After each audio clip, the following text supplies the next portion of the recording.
étrangère. Bonjour Frédéric Lemaître. Bonjour. Et merci d'avoir accepté notre invitation cet après-midi. Vous êtes journaliste, correspondant au journal Le Monde à Pékin entre 2018 et 2023. Et cela donne aujourd'hui un livre passionnant publié chez Talendier, 5 ans dans la Chine de Xi Jinping. Un portrait en clair-obscur d'un pays souvent mal compris et moins caricatural que ce que l'on peut penser ou écrire parfois. Un pays surtout dont l'évolution aura des conséquences majeures sur l'avenir de l'ordre international. Qu'on le veuille ou non, insistez-vous Frédéric Lemaître, l'éléphant ne va pas sortir de la pièce. Qu'est-ce qu'attend le président chinois des 50 prochaines années? Et qu'est-ce qu'espèrent de leur côté les Chinois qui sont, dites-vous, inquiets pour leur avenir? Ce qu'attend le président chinois, il l'a dit explicitement, c'est 2049, la Chine doit être à peu près au niveau des États-Unis. Ça, au niveau de la première puissance mondiale. Ça correspond au centenaire au centenaire, 2049, ce sera le centenaire de la révolution et de l'arrivée de Mao et des communistes au pouvoir. Donc c'est vraiment la date la plus importante pour le parti communiste. Les Chinois, eh bien, c'est pas si évident. Les Chinois, ils sont comme vous et moi, ils espèrent une vie meilleure pour leurs enfants. Voilà. Ils vivent mieux grâce au Parti communiste, il faut le dire, que leurs parents et leurs grands-parents. Le progrès était spectaculaire quand même ces 30 dernières années, mais spectaculaire grâce à une politique d'ouverture qui, depuis quelques années, semble remise en cause. Et donc, les Chinois s'inquiètent et ne sont plus aussi certains que leurs enfants vont mieux vivre qu'eux. Moi, c'est vraiment une différence que j'ai sentie en 5 ans. Il y a 5 ans, les Chinois étaient optimistes sur leur avenir. Maintenant, ils ont des doutes. Comment vous avez travaillé sur le terrain? Vous rapportez pas mal d'anecdotes et le courage parfois de certaines personnes qui vous parlent. Beaucoup même. Ouais.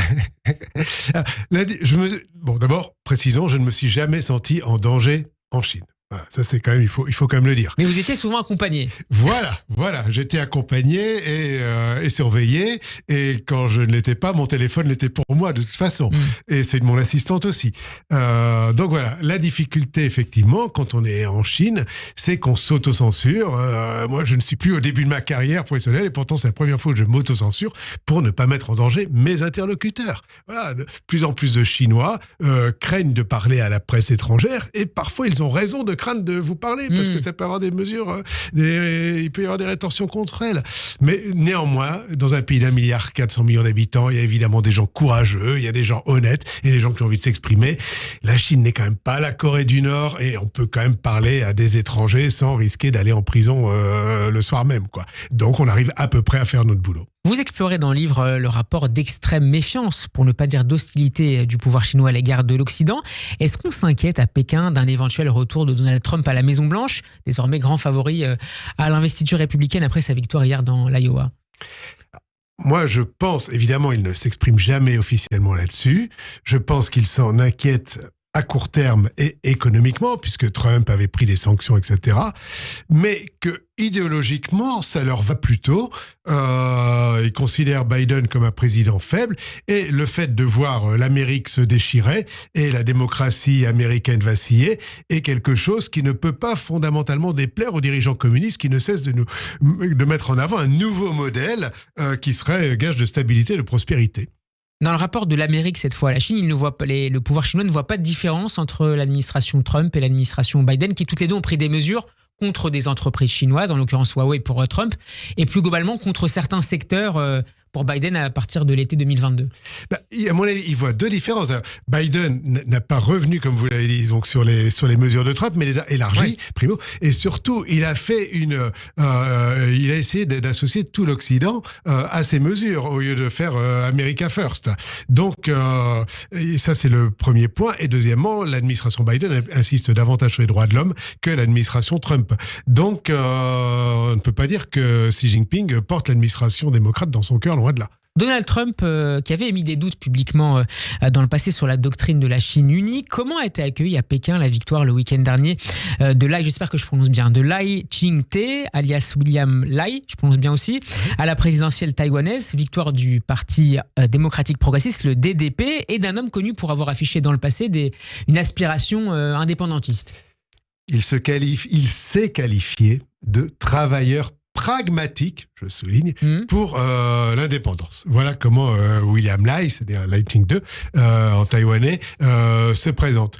Évidemment, la Chine n'a pas bien pris ce résultat, puisqu'elle soutenait plutôt un des deux candidats de l'opposition, du Kuomintang. Donc c'est un mauvais point pour elle, symboliquement, c'est clair, ces menaces n'ont pas fonctionné.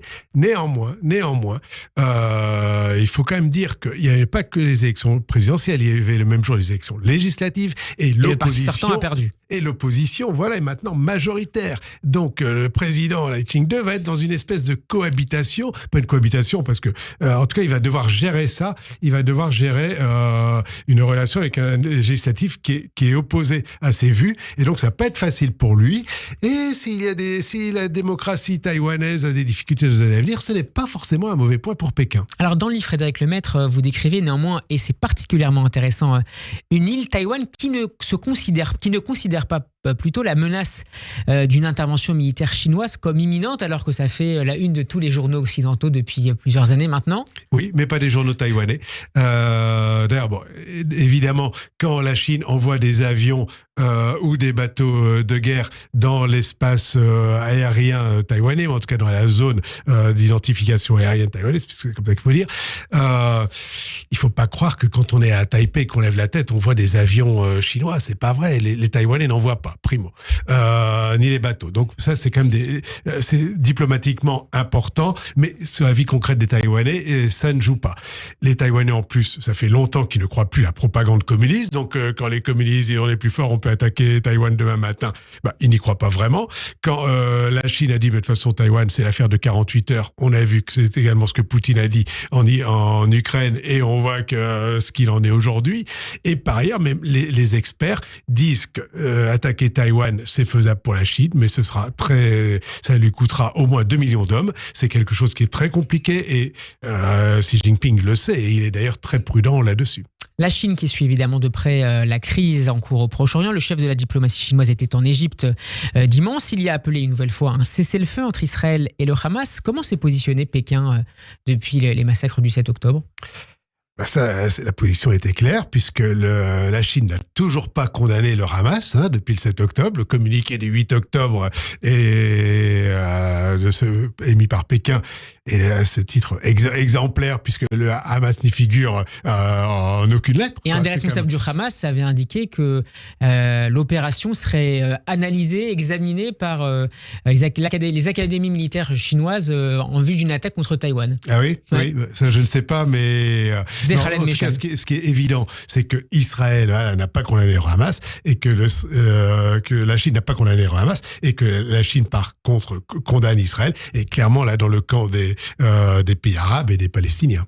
La Chine qui s'inquiète également de la situation extrêmement tendue en mer Rouge. Quel impact sur le plan économique cette déstabilisation pourrait-elle avoir à moyen terme ? La Chine est très prudente, parce que évidemment la croissance chinoise dépend du commerce mondial et donc du trafic maritime par la mer Rouge. Donc elle n'a aucun intérêt à ce que la région s'embrase. Et d'ailleurs, GRC a favorisé le rapprochement l'année dernière entre l'Arabie Saoudite et l'Iran. C'est bien, parce qu'elle est plutôt elle préférait qu'il y ait la paix au Proche-Orient qu'un conflit. D'un autre côté, elle est assez proche de l'Iran, et donc elle ne condamne pas avec un accord stratégique qui a été signé. Un accord stratégique sur 25 ans qui a été signé en 2021 entre la Chine et l'Iran, et donc elle est assez réservée sur ce domaine-là. Alice Ekman, la chercheuse Alice Ekman, était notre invitée il y a quelques semaines à ce micro. Elle nous expliquait avoir constaté ces derniers mois une avalanche de messages antisémites sur les réseaux sociaux. Est-ce que vous avez également fait le même constat ? Et puis, est-ce que c'est à mettre en lien avec le chapitre passionnant que vous décrivez, ce phénomène de rapprochement entre la Chine, le parti communiste d'idéologie d'extrême droite, et la mouvance ultra-droite d'Alain Soral ? Alors, je pense que c'est deux choses différentes. Je pense que s'il y a des commentaires antisémites sur les réseaux sociaux, c'est parce que excusez-moi, la Chine autorise les commentaires antisémites sur les réseaux sociaux. Il y a eu aussi pas mal de commentaires anti-musulmans sur les réseaux sociaux après les attaques des Ouïghours dans les années 2014-2015, mais justement ces commentaires ont été effacés des réseaux sociaux immédiatement. Donc là, ce qu'il faut c'est la volonté regarder, politique qui intéresse. c'est le message politique que laisse la diffusion de ces messages. C'est ça qui est fort. Alors, est-ce qu'on peut faire le point avec un pont avec l'extrême droite et les relations entre le Parti communiste et certains partis d'extrême droite? Je ne sais pas, mais il est vrai que ce Parti communiste, idéologiquement, n'est pas sans certaines caractéristiques communes, notamment son nationalisme, avec l'extrême droite en Europe. Oui. Merci beaucoup Frédéric Lemaitre d'avoir été avec nous pour nous présenter cette enquête passionnante publiée aux éditions Talendier, 5 ans dans la Chine de Xi Jinping. À très bientôt sur Radio J. Bon après-midi. Merci.